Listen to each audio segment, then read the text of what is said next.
Okay, so we continue to learn the month of Kislev, sponsored by Shulam Elias, the Nishmas, Hayelad HaKadosh, Yeshua Aaron Tovi, Hashem Yikom Damo, Ben David Zusha, Shlita. That's the boy that was never killed last week by the Machsom, by the Polstein family, Leilu Nishmas Friedesman Bas Yitzchak, and by the Silvers, Leilu Nishmas Bas Yefega Bas Yisrael, and by Miriam and Avram Deutsch, and appreciation of all of our Chayalim, and for the hope for a speedy return of our Chatufim. The week is sponsored by Ari and Shana Abramowitz and family, L'Refuas Yisha Yaakov Ben Zhenya Tziona. Okay, so I have to end a little bit early today, but we're going to try to get as much as we can get done possible. There has been from last week's shir a lot of follow-up. There was basically someone called me after last week's shir and said that we were learning about that we gave all the different reasons why Geula should happen in our generation. He gave 3 reasons, and then he ended off by saying, but the bottom line is, he brought a teaching from the Rebbe that Mesirus Nefesh trumps all. Mesirus Nefesh trumps all. Now the example that he gave was from a Sikha from the Rebbe explaining that if after so many thousands of years, Am Yisrael is still holding on to Torah and mitzvot. And it's been thousands of years since we heard Hashem speaking to us on Har Sinai, and we're still keeping Torah and mitzvot. And I think the Rebbe was specifically speaking not just to those that are born into that world, and that's what they do, but also to those that in like communist Russia, where it was such mesirus nefesh to keep anything. So that mesirus nefesh alone is enough of the reason to show, Yalla. So I just want to share with you that one woman called me last week, and one thing we then added onto that and we said that's one level of Mesirus Nefesh, of like holding on to Torah and mitzvahs no matter what. And then the other level of Mesirus Nefesh was speaking about the fact that we've been witnessing Mesirus Nefesh in our generation with our Chayalim HaKadoshim like never before till today. Now, because we're already used to it, we're a year and a few months already into this thing. So, but we don't realize that it's still Mesirus Nefesh on a daily basis. Like as we're speaking right now, maybe it's not getting as much as the headlines like it got in the beginning of the war, where we got so moved and touched by seeing certain pieces of footage that really shocked our soul and our system and brought down to us the notion of being so humbled before the Am that we're in front of.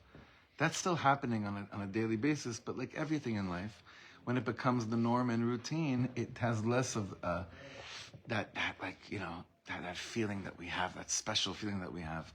But it's still very, very much happening on a very strong way every single day. So someone called me and said, I feel that where's Mesirus Nefesh in my life? Like she felt so little, she felt so small, and she really wanted to be able to, Dvorah, do you mind closing the door? It's okay. Thank you. She felt so, Bemet, from a real strong place of yearning and longing, for saying, where do I find the Mesirus Nefesh in my life? And that's, and it caused her to feel so low and little. So I said 2 things, and the first answer is like this, and maybe you have this question as well.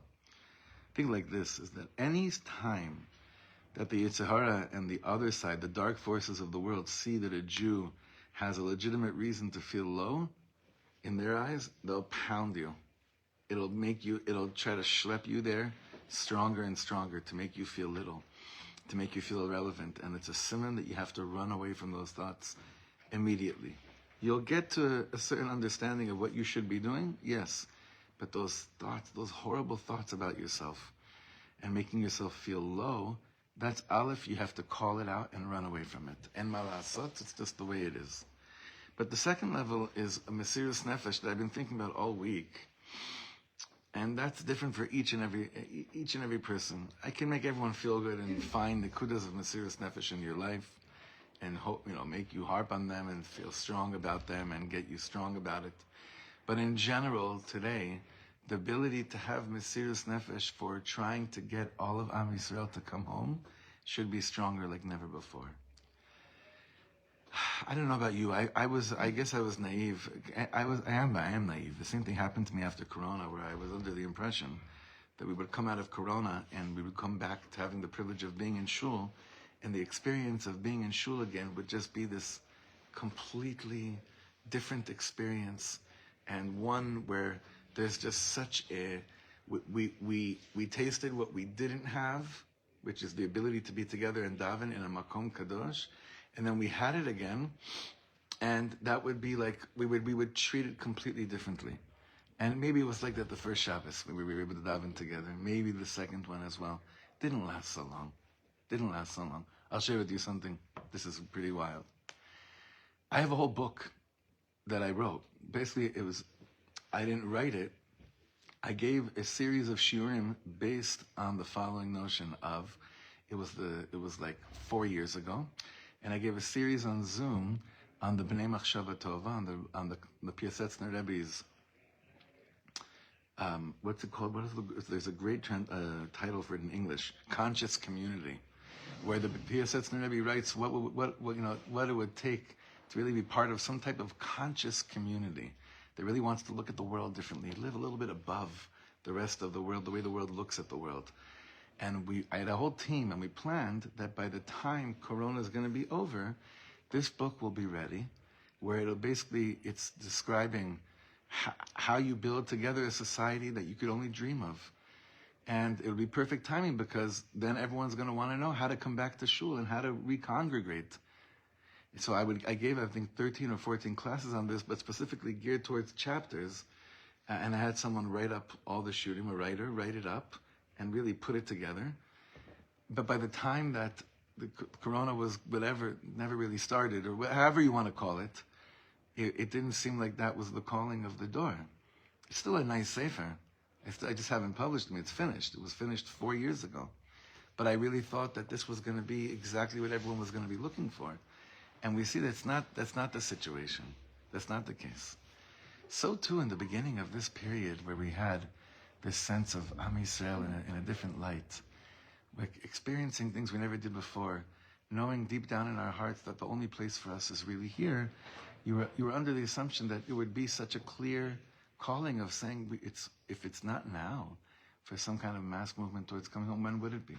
My brother right now is he's finishing a week of being in Australia. He was in Melbourne and Sydney. And, just the things that are going on there this week, I didn't have a chance to speak to him yet, what it felt like for him, and if anything came across in either place, that shook him to the core, shook him to this, in his system. I don't know, it just seems I was personally very naive about the whole outlook, what the whole thing would look like. And it's forced us to really dig deeper in terms of how we're representing even the word redemption, even the word geula. How do we talk about it? So I want to go back inside over here and give us the koach to remember, like we learned in the beginning of this series, that just learning about these inyanim, the Rebbe said, is mekarev, the zman of the geula. Even learning about this, week in, week out, like we've been doing for months already, just learning about these inyanim awakens something inside. And it's more important than anything. A few nights ago, I had the privilege of spending some private time with Rav Yitzchak Ginsburg. And I was going over some of the nigunim that are going to be sung at the Yutes Kislev Farbrengen that I do with him every year for a long time already. And I kept on asking him, so what should be the deeper kavana here, in this nigun and in this tznuah? And he looked at me and he smiled and he said, Lehit orer. Lehit orer. Like that's the greatest kavanah from it all. To wake up. To wake up. So hopefully this learning is making us, pashut meod, in the most simple term, lehit orer. To wake up. And this is what we all need so badly to do. We've been waking up and to continue to wake up. Now there is a tzaddik we're going to be learning a statement from right now that you will never hear in a Breslover shir, because he was a big opponent of Rabbi Nachman. And it's a mysterious machlokas, because we're talking about a big tzaddik. His name was the Shpola Zayda. Have any of you heard of the Shpola Zayda? Yeah. So in Chabad you'll hear his name. But the Shpola Zayda, it came out really hard against Rabbi Nachman. So on Thursdays he won't hear his name too much, unless we speak about the part of the life when it got really intense between, between the two of them. But there were words said and statements made regarding Rabbi Nachman's Shita v'chulei. But the Shpoler Zayda, he's from the town named Shpoler, Rabbi Yehuda Leib. Some say he's also, Rabbi Leib Saras is one of the other students of the Baal Shem Tov. It's not clear. He was the student of the Baal Shem Tov and of the Maggid of Mizrich. And he says the following statement, which is a pretty heavy statement. And it's going to be the topic of today's shir, as you see in front of you. Basically, this shir today is also based on a nigun. You know that nigun, right? So it's based on that. It's one of my favorite nigunim. And that's a nigun I think most of us were raised on. And we say it on Musaf of Rosh Hashanah and Yom Kippur. מסופר על הצדיק הסבא משפולה, שפעם אחת פנה לקדוש ברוך הוא וזעק ממעמקי ליבו. He turned to God and he screamed from the depths of his heart, ריבונו של עולם, הבא את הגאולה ואת המשיח, כל עוד עם ישראל מחכה למשיח ורוצה בהתגלותך. Bring the redemption, bring Mashiach, as long as Am Yisrael is actually waiting and interested in Mashiach and desires to have your revelation. Because if you don't bring it at a time where people are really longing and waiting for Mashiach to come consciously, yavo yom, a day will come, shelo yirtzu lo becha v'lo b'mashiach shelcha. They won't want you, and they won't want your Mashiach. Ve'az titztarech lavi oto, and then you're going to have to bring him, and it's not going to be us that are causing him to be brought. Okay, what kind of statement? That's a pretty chutzpahdik statement, no? I'm just going to say it again outside the text. Master of the world, Ribono shel Olam. As long as your Yiddelach are interested in this inyan called Geula and Mashiach, bring them, because it'll be in their schus. Bring it then, while they're still interested and while they want it. But if you're going to wait and you're going to reach a place where most people don't really feel like they need to have Mashiach in their life, and that the world needs to be redeemed, you're going to have to bring it. So what's the difference between the two, right? So first of all, I want to say like this. There's a Torah we've said on Simchas Torah. It's from the Biala Rebbe. It's a deep Torah because we say it also every single day, these words. But we end at the beginning of Hakafas always saying, Aneinu, Aneinu, B'yom Koreinu. So what does it mean? Hashem Moshiach HaMelech Aneinu B'yom Koreinu. That Hashem answer us on the day we're calling out to you. So the Biala Rebbe said like this. Simchas Torah is the end of the period of the season of Mashiach, of Tishrei, right? It's like the end. It's after everything we've gone through from Elul, from Slichot, from Rosh Hashanah, Aseret Simei Tshuva, Yom Kippur, Sukkot, Chol HaMoed, Hoshana Rabbah, and then you get to Simchas Torah. And for us, till Mashiach comes, that even saying the word Simchas Torah, it's crazy. Even saying the words Simchas Torah will never be the same. So I'm thinking about this teaching even deeper now. So the Biala Rebbe said, Hashem Mashiach, HaMelech Yaninu, when should you answer us? B'yom Koreinu, on the day we're calling out to you. I don't know if I'm still going to be calling out to you in a few days from now. I don't know how high I'm going to feel. I don't know how connected I'm going to be feeling in a week or two. I don't know. But I know one thing. Today I'm here, and today I'm calling out to you. So you may as well answer us while we're still calling out to you. Because I don't know if I'm going to be calling out to you afterwards. Sounds also like a chutzpahdik statement. Hashem can handle this stuff. Just so you should know. One time a friend of mine, I was going through a lot of chutzpahdik disbodiduses. I realized every time I was in disbodidus, it sounded so chutzpahdik. Any tefillah sounded so full of chutzpah to Hashem. Not unholy chutzpah, holy chutzpah, and yet there was still chutzpah. And I started feeling really guilty because I said, who are you to talk like this? How could you speak like this? Even if you're beseeching, I love that word, even if you're beseeching on behalf of what you really believe is Am Yisrael and everything, how could you talk like this? So chutzpahdik. And he said to me, you have to put a poster up, right? Like you have to put some kind of I was still single. It could never happen when I'm now, but he said in your bedroom, put up some kind of like loud, like poster, like a flyer, like a picture, and say, God can handle everything you think and everything you don't think. Meaning, Hashem's bigger than anything that you could imagine. He could take some holy chutzpah. It's fine. Didn't we learn when we were studying at Miriam's house that we are not really good relationship with Hashem when we are able to yell at him and let it out? That we're what? Say it again. that we thought that we were, I don't know if it was a good relationship, but we were in a good matzav. Yeah. With our connection with Hashem, if we were able to Oh, yeah. get up and yell and say, listen, I've had it, like, let's talk. 100%. Betach, but you're not FFB. No. Right. You're not from birth. Right. There's this shtickle guilt. There's this thing we have inside of us. I don't know what this chip is. I don't know what this chip is made out of that tells us that it's not the right, it's not coveted, it's not honorable, it's not the right thing to do. We're getting rid of that chip. It's a really bad chip to have inside. It's not good. You're 100% right. You know what it says about your belief in the existence of God when you scream at Hashem? It's like the greatest moment of saying, wow, you really do believe that Hashem is running the world, because otherwise you would never say such words. You would never talk like this.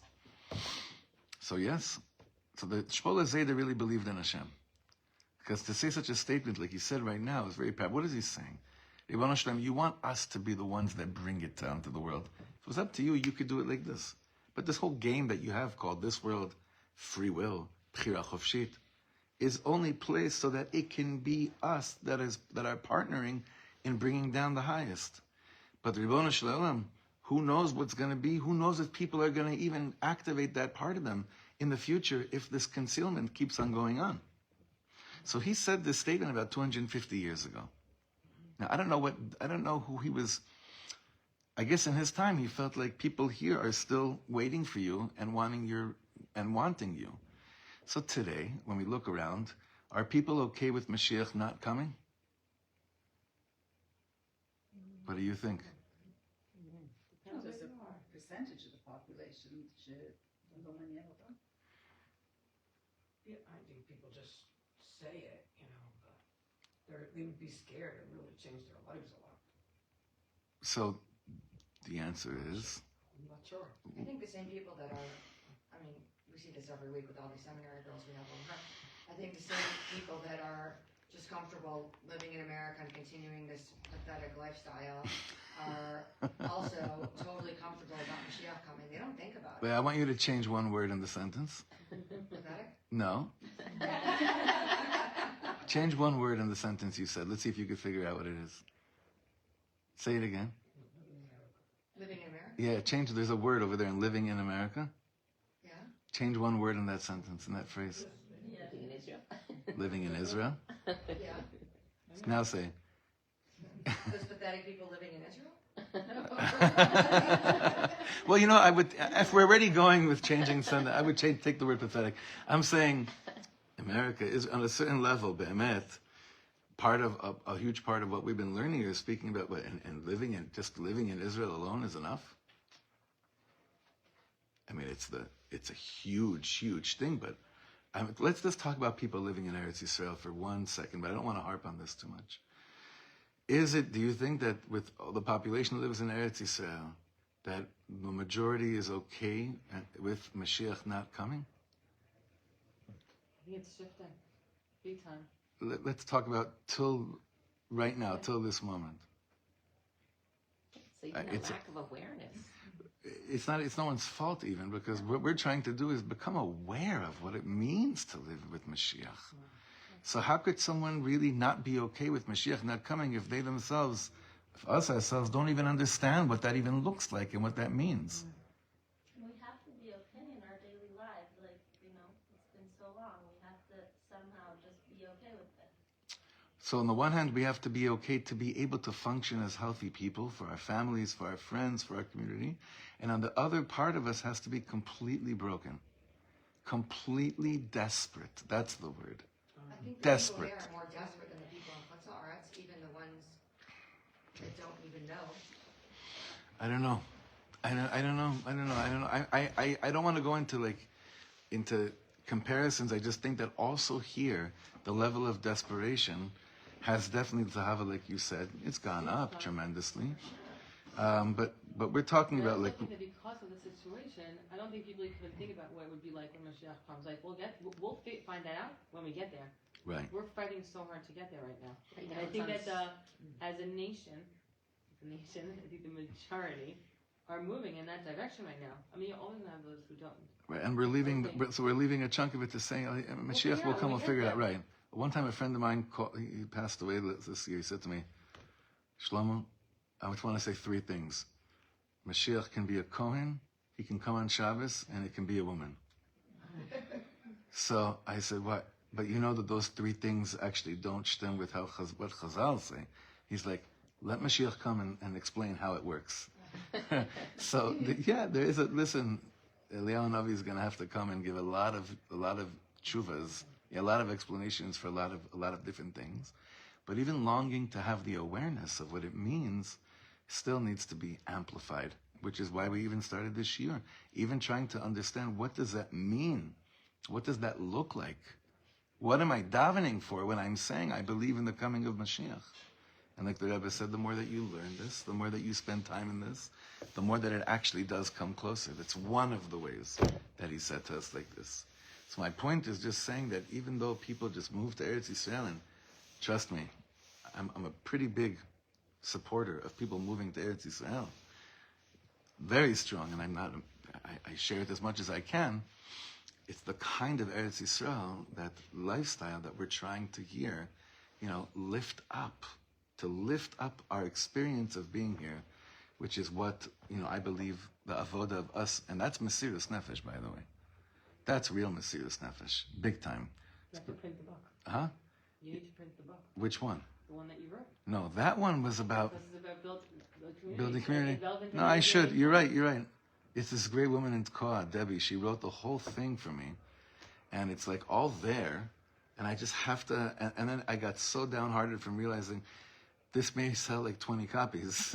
I thought it was going to go like, 200,000 copies all over. Oh my God, we're going back to shul now. Now we have a way of figuring out how to, Nachon, who knows? Even if it's worth it for one person. What do I know? I was saying that the same people who don't understand the importance of living in Eretz Yisrael are the same people that don't understand Mashiach. Like, I just feel like it kind of like... I'm not so sure about that. People live in Israel that don't appreciate Yeah. what it means to be. Yeah, I'm not so sure about that. I don't think that's exactly true. Yeah, it's I know that it may feel like that because facts, action may speak louder than words. But I'm not so sure about that. In your like traditional day school in America, they don't even talk about Mashiach. It's not even like But you never sent your kids to Chabad schools. no. A lot of friends are all obviously very into Mashiach, but most of them are not into moving to Israel. Just, Right. not Yeah. there. In fact, I'll say like this. That's right. I guess one school talks about Eretz Yisrael and one school talks about Mashiach. We need them to get together. Yes. And you know where the headquarters of that needs to be? Here. 100%. That's exactly it. It has to be one. It has to be the same point, the same purpose. But the Shpola Zayda is saying there'll come a time where people won't even, they'll be okay with just getting by. They'll be okay with just getting by. And so Hashem, you want to wait till then? Like, let's go, let's work differently. That's the Shpola Zayda's cry. It's interesting. His life is fascinating, the Shpola Zayda. He was connected to the Baal Shem Tov from birth. It's whatever. Look inside his life. It's very good. Yeah. What I wanted to say is that I really think, Dafka, you need to publish your book of Conscious Community, because it's exactly what we need is Achdut, and creating a conscious community. And Dafka, this is becoming more and more aware of that need. I'm a Kabel the Musa. No, please you're publish right. your book. I will. Okay? And you are going to pay for it. Books do not make money unless you self-publish. No. But if you, it's not I have this ongoing conversation with one of the big book publishing companies here, and every year when we go through the same I would say, just explain to me how, unless you have a lot of money that someone sponsored the whole thing, just explain to me how it works. No? What do you think? You could do It's- it on an email book. but Yeah, this is, I will. No, I got the memo. I'm gonna do it. Okay. Let's go back inside. Imra charifa v'nokefet zov. This really חריף statement from the Shpola Zayda, שרק צדיק כמו הסבא משפולי היה יכול להעז לומר אותה, ממחישה אמת מופלאה. It brings down a really wondrous truth, שאם עם ישראל לא יהיה זכאי שהגאולה תוקדם ותבוא בדורות קודמים, that if Am Yisrael doesn't merit that the Geula should come in earlier generations, he tavo dafka bedor yatom b'shafel mivchina ruchanit, then it'll dafka come in what's called an orphan generation. We spoke about this last week, and a very low spiritual generation. It has to be, because if it didn't come when people are actually still davening for it consciously, the majority of the people, which must have been in previous generations, then it's going to have to come the second way. Now this connects to what we learned 3 weeks ago, Be'ita Achishena. Not to go back into that right now, but just to remind ourselves some of the terminology we've been learning. דבר זה משתקף בתיאורי חז"ל על סימני תקופת עקבסא דמשיחא, שאחריה יבוא המשיח. This is seen through Chazal's words on the signs that will happen in this period called the heel of Mashiach, which we also spoke about 3 weeks ago, which Mashiach will come right after it. And we spoke in great detail, what does it mean to be in the door of Ikvesa de Mashiach? שלא כמצופה, התקופה הזאת איננה תקופת שיא של התעלות רוחנית, קדושה וטהרה ודבקות בתורה ומידות טובות. This period on the heels of Mashiach is not necessarily a period of tremendous, immense spiritual awareness, holiness, purity, and being close to the Torah and with good midot. Now, it's good, like, Baruch Hashem, we're always speaking good words about the Am. It's true. We always are. And it's true, Zahava, that it's also shifting.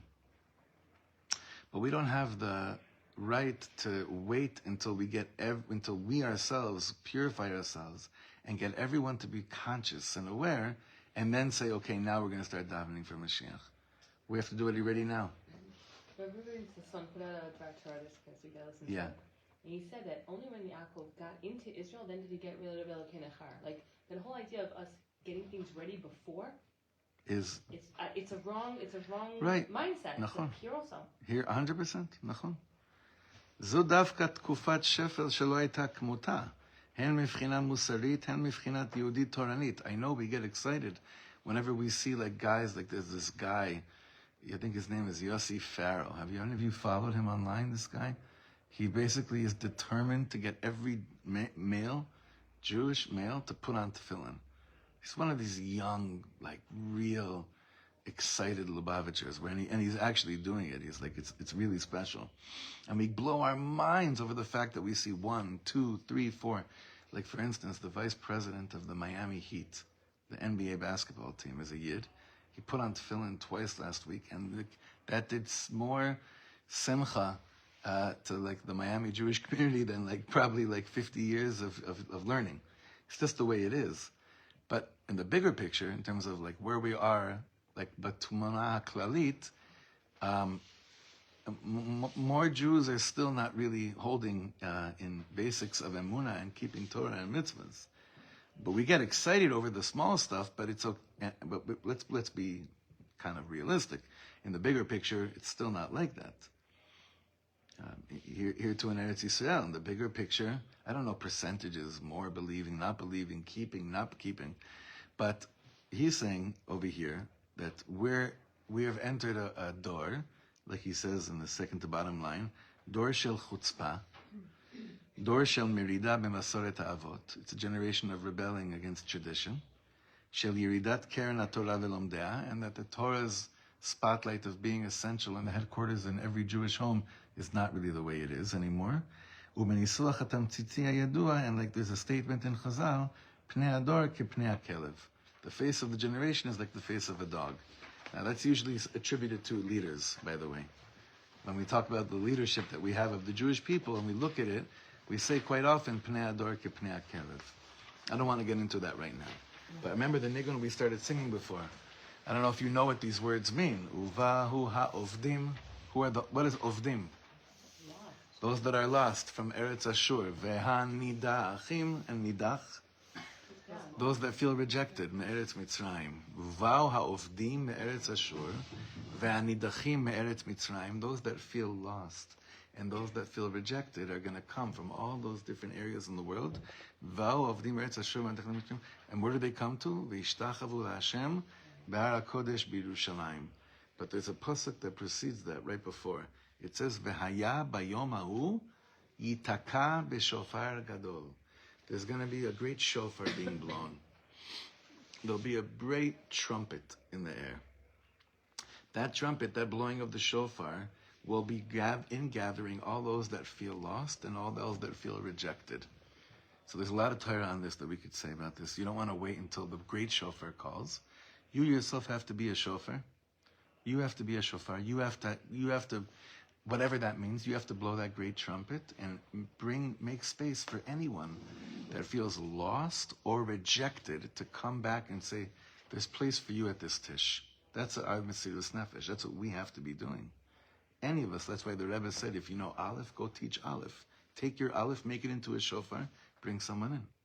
Every single one of us, wherever we're holding. So look how he explains the generation that we're in right now. Kayom, efshar lirot zot bamuchash. You could see this literally in front of your eyes. Al pi kol hasimanim shenirim ba'olam, based on all the simanim that are in the world, and we have seen so many of them. This was the first year we did, where we spoke about all the different signs that Chazal say that you're in the generation of Mashiach. They're all the words of the prophets are all coming to life. So according to all the signs that Chazal have given over the years, Barur Mashiach omed lavo achshav bador shelanu. It's clear that in our generation Mashiach will come. Dor shel lichora hu yarud biyoter mivchina ruchanit. A generation that seems that spiritually is lowest. Omnam ein ze dor shel apikorsim lahachis. You know what that means? You know what an apikoros lahachis is? That means, you know how, basically, do you know what kind of a Talmid Chacham you need to be in order to be an apikoros? An apikoros means a heretic, a real heretic. But do you know how much Torah you have to know in order to actually be a real heretic? Now, in the previous generation, you had some gewalt apikosim. You had chevra that grew up in the shtetl. They mamish knew. Rav Kook speaks about them. They knew Torah inside out. They really, really did. But the image of the shtetl Jew made them sick to their stomach. And when many of them came here and established the yeshuv, the settlement of the Jewish people here, they really felt that anything that resembles anything that has to do with what my grandfather or father looked like, I want nothing to do with it. Many of them are the door of the chalutzim, of the pioneers that built this country. It's a whole nother shir, or it's a whole nother year of learning as to why, according to Rav Kook, it had to be like that. That's something else. There's a lot to be said about it. But an apikoros lahachis means a heretic that does what he does, dafka, to get kivyachol, God angry. That's not the generation we're in now. That used to be like this. 100 years ago, it was like this. An apikoros lahachis. Is that clear? That's not what we're talking about right now. It's not just in the 100 years ago. It's also, like he says, kfi shaya dora maskilim v'ador sha'acharav. Also, like, the time of the chevra of Moses Mendelssohn, of the Enlightenment, what's called the Enlightenment. There, what kind of people were we talking about there? Sheyad'u et ribonam, they knew God, veitkavnu limrod bo. And the kavana was, I'm going to rebel. Today, chevra that are not necessarily spiritually awakened or not into Yiddishkeit, it's not apikoros lahachis. So, it's going to say that in a second. Ador shelanu hu stam dor shel tinokot shenishbu. Our generation is mainly people that, you know what a tinok shenishba is? It's like when you look at someone and you say, it's not their fault. It really isn't. It's what they're born into it. But you know what I want to say? We always look at non-from people and say tinokot shenishbu. I look at the majority of what's called the Orthodox world and say the same thing about them. Tinokot shenishbu. They think this is what Yiddishkeit is. Lifestyle. That's why shuls look like what they look like. That's what shuls look like, what they look like. So tinokot shenishbu is across the board. The point here is that it's not lehachis. It's not apikoros lehachis, which is what we once had, that it's a heretic that chooses what they do after knowing God and saying, dafka, I'm going to exercise my free will, and now go dafka against. That's not what we're talking about. That's not the door. This door is basically, this is what I knew. This is what I know. Like, people told me this is God. So I'm just doing my thing.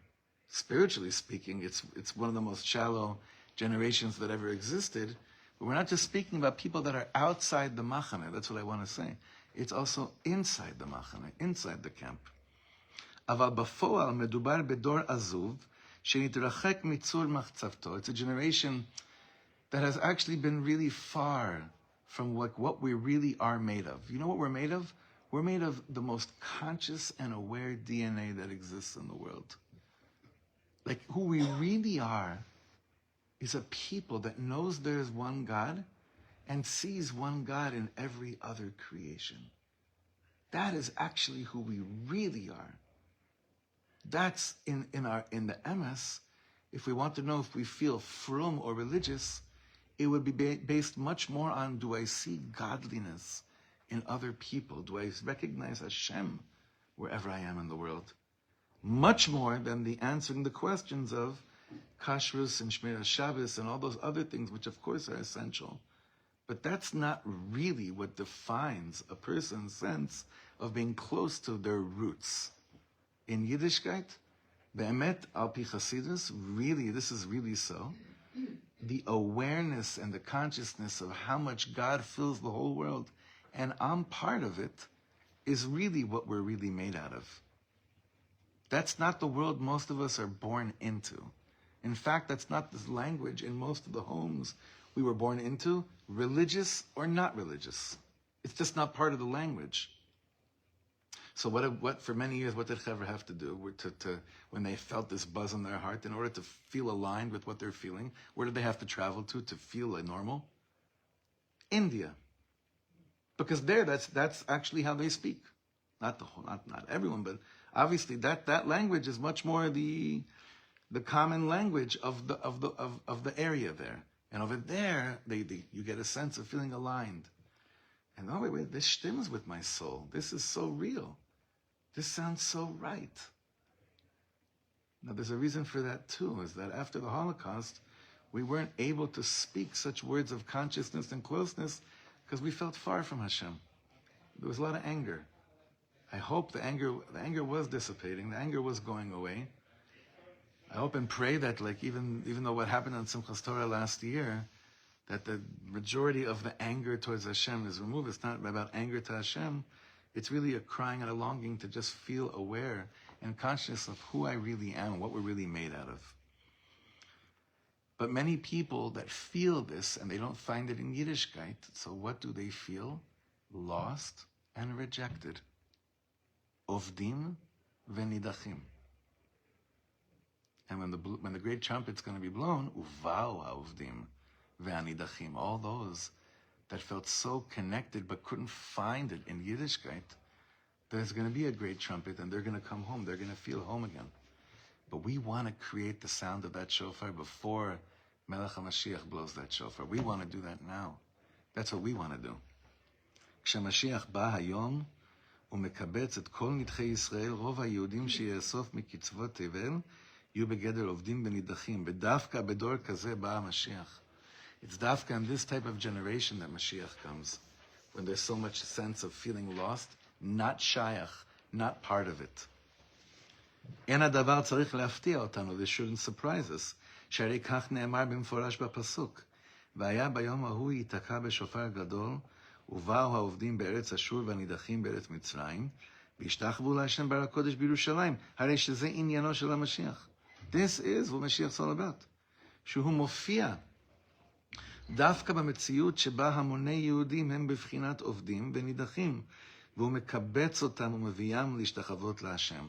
Meaning, why is this generation more prone for Mashiach coming? Because Mashiach has a job. What's his job? The ingathering. But if everyone's gewalt, Mashiach doesn't have to do anything. So the fact that people feel so rejected and so far sets the stage for Mashiach to do what he's going to do. And that is to bring everyone home. And we're trying to be little Mashiachs until that happens.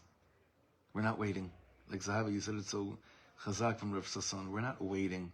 Rabbi Riskin would always speak. He would say this all the time. I feel so bad for the Chaver that moved to Efrat much later and didn't have a chance to hear Rabbi Riskin when he was on fire. I had the privilege, and it was really something amazing.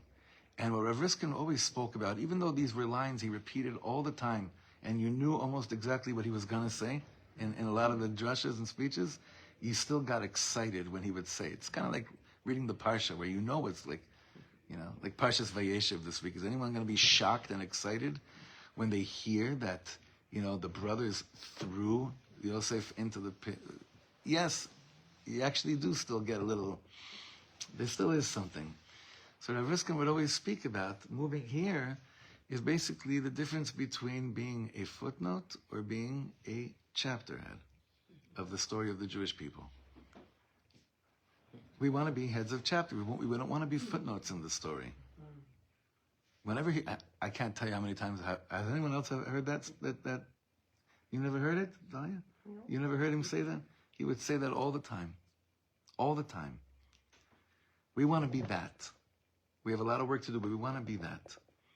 If you're able to be that voice of a shofar for one family, for one person, obviously for many people, you're a chapter head. You're not a footnote.